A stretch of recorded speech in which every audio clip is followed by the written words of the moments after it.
Александр Матвеевич Быков 1927 жылы Орлов облысында туған. Ата-аналарымен Ақмола облысының Алексеевка ауданындағы Приозерный ауылына көшіп келген.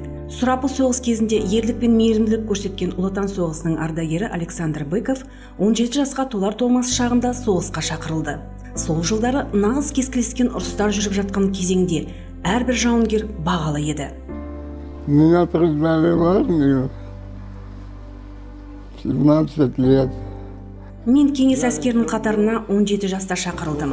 Өте үрейлі заман болатын. Ол кездегі жастар ешбір әскери тәжірибесі болмаған еді. Бірақ біртіндеп әскери шеберліктерімізді пысықтап, ұрыстарға қатыстық. Мен ИС танкінің қару командирі болдым деп әңгімеледі ардагер. ИС-3 ауыр танкісі Екінші дүниежүзілік соғыста кеңес әскері шығарған танктердің сәтті сериясының жалғасы болды. ИС-3 шын мәнінде жалпы ИС сериясының редизайны. Негізгі қару ретінде ИС-2 үлгілерінде бұрын пайдаланылған 122 мм зеңбірек болатын. 1944 жылдың қазан айында шығарылған бірінші прототип объект 703 деп аталды. Кеңес одағының басшылығы жаңа танктың әлеуетін өте тез бағалады және ол сериялық өндіріске қабылданды. Гитлерге қарсы соғыс аяқталғанына қарамастан кеңестер қиыр шығыстағы жапондықтарға қарсы соғысты жалғастырды. Дәл сол жерде ИС-3 жаңа танкілері алғаш рет сынақтан өтті.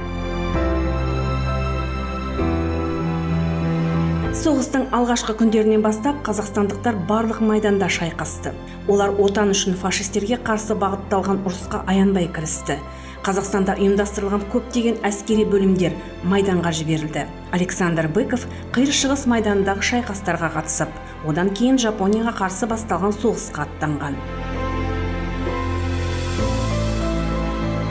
Ардагер Александр Быков екінші дәрежелі отан соғысы орденімен, Жапонияны жеңген үшін медалімен, мерейтойлық және үкіметтік наградалармен марапатталған.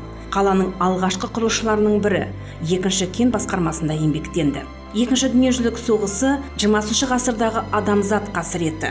Сұрапыл соғыс салған жара жеңіс туы желбіреген күннен бері арада 70 жыл өтсе де әлі жазылған жоқ.